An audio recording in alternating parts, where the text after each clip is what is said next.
పెళ్ళైనా పండగైనా వేడుక ఏదైనా పట్టు చీరల ప్రత్యేక వేదిక వారాహి సిల్క్స్. తెలుగు రాష్ట్ర ప్రజలకి బిగ్ అలర్ట్. రాబోయే 4 రోజుల పాటు ఏపీ తెలంగాణలో భారీ వర్షాలు కురుస్తాయని వాతావరణ శాఖ తెలిపింది. ఇవాళ పలు జిల్లాల్లో భారీ నుంచి అతి భారీ వర్షాలు నమోదయ్యే అవకాశం ఉందని పేర్కొంది. వాతావరణంలోని అనూహ్య మార్పుల నేపథ్యంలో ప్రజలు అప్రమత్తంగా ఉండాలని వాతావరణ శాఖ అధికారులు సూచిస్తున్నారు. అల్లూరి సీతారామరాజు, పార్వతీపురం, మన్యం, అనకాపల్లి, కాకినాడ, చిత్తూరు జిల్లాల్లో పలు చోట్ల 50 నుంచి 60 కిలోమీటర్ల వేగంతో ఈదురుగాలులు, పిడుగులతో కూడిన మోస్తారు నుంచి భారీ వర్షాలు పడేందుకు అవకాశం ఉందని అంటున్నారు. శ్రీకాకుళం, విజయనగరం, గుంటూరు, నంద్యాల, కర్నూలు, అనంతపురం, వైఎస్ఆర్, శ్రీ సత్యసాయి జిల్లాల్లో పలు చోట్ల తేలికపాటి నుంచి మోస్తారు వర్షాలు, మిగతా జిల్లాల్లో పిడుగులతో కూడిన తేలికపాటి వర్షాలు కురిసే అవకాశం ఉన్నట్లు వాతావరణ శాఖ తెలిపింది.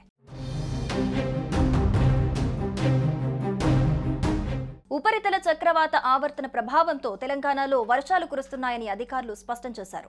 ఈ మేరకు తెలంగాణలోని 18 జిల్లాలకు ఆరెంజ్ అలర్ట్ జారీ చేసింది. మరో 15 జిల్లాలకు ఎల్లో అలర్ట్ ప్రకటించింది. ఆగ్నేయ బంగాళాఖాతంలో ఉపరితల ఆవర్తనం ప్రభావంతో తెలంగాణ వ్యాప్తంగా విస్తారంగా వర్షాలు కురుస్తాయని వాతావరణ శాఖ పేర్కొంది. రాగల 4 రోజుల పాటు వర్షాలు కురుస్తాయని తెలిపింది. ఇవాళ భారీ నుంచి అతి భారీ వర్షాలు నమోదయ్యే అవకాశం ఉన్నట్లు ఓ ప్రకటనలో పేర్కొంది. అంతేకాక పలు చోట్ల ఉరుములు, మెరుపులతో కూడిన వర్షాలు నమోదవుతాయని స్పష్టం చేసింది. ఈ మేరకు తెలంగాణలోని 18 జిల్లాలకు ఆరెంజ్ అలర్ట్ జారీ చేసింది. మరో 15 జిల్లాలకు ఎల్లో అలర్ట్ ప్రకటిస్తూ ఉత్తర్వులిచ్చింది. రాష్ట్ర వ్యాప్తంగా గంటకు 50 కిలోమీటర్ల వేగంతో ఈదురు గాలులు వీస్తాయని వాతావరణ శాఖ పేర్కొంది. ప్రజలు అప్రమత్తంగా ఉండాలని సూచనలు చేసింది. ఆగ్నేయ బంగాళాఖాతంలో ఉపరితల ఆవర్తన ప్రభావంతోనే వర్షాలు కురుస్తున్నట్లు స్పష్టతనిచ్చింది.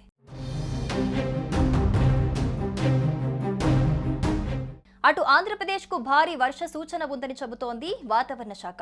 బాపట్ల జిల్లా వ్యాప్తంగా తెల్లవారుజాము నుంచి భారీ వర్షం కురుస్తోంది. ఉమ్మడి జిల్లా గుంటూరు వ్యాప్తంగా భారీ వర్షాలు కురుస్తున్నాయి. ఈ రోజు దక్షిణ కోస్తా, ఉత్తరాంధ్రలో భారీ వర్షాలు కురిసే అవకాశం ఉందని, ముఖ్యంగా ప్రకాశం, అల్లూరి సీతారామరాజు, మన్యం, ఏలూరు జిల్లాల్లో పలు చోట్ల భారీ వర్షాలు నమోదయ్యే అవకాశం ఉందని పేర్కొంది. ఇక 2 రోజుల్లో మధ్య బంగాళాఖాతంలో నైరుతి రుతుపవనాలు ప్రవేశించబోతున్నాయి. మరోవైపు రాష్ట్రంపై ఉపరితల ఆవర్తనాల ప్రభావం కొనసాగుతోంది. వీటి ప్రభావంతో వచ్చే 5 రోజుల పాటు ఉరుములు, మెరుపులతో కూడిన వర్షాలు కురుస్తాయని, గంటకు 40 నుండి 60 కిలోమీటర్ల వేగంతో బలమైన గాలులు వీస్తాయని హెచ్చరించింది.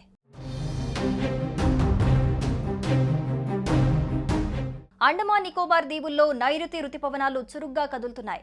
వచ్చే నెల మొదటి వారం నాటికి నైరుతి రుతుపవనాలు రాష్ట్రాన్ని తాకనున్నాయి. జూన్ 5 నాటికి రాయలసీమ, దక్షిణ కోస్తాలోకి రుతుపవనాలు ప్రవేశించే అవకాశం ఉన్నట్లు వాతావరణ శాఖ వెల్లడించింది. జూన్ 10 నాటికి ఉత్తరాంధ్ర సహా రాష్ట్రమంతటా విస్తరిస్తాయని వాతావరణ శాఖ అధికారులు పేర్కొన్నారు. గురువారం నాటికి నైరుతి రుతుపవనాలు ఆగ్నేయ అరేబియా సముద్రం, మాల్దీవులు, కొమోరిన్ ప్రాంతం, దక్షిణ బంగాళాఖాతంలోని మరికొన్ని ప్రాంతాలతో పాటు అండమాన్ దీవులు, అండమాన్ సముద్రంలో చకచకా విస్తరించాయి. వచ్చే 3-4 రోజుల్లో నైరుతి రుతుపవనాలు మరింత పురోగమించి దక్షిణ అరేబియా సముద్రం, మాల్దీవులు, అండమాన్లోని మిగిలిన ప్రాంతాలలో, అలాగే మధ్య బంగాళాఖాతంకు విస్తరించనున్నట్లు వాతావరణ శాఖ వెల్లడించింది.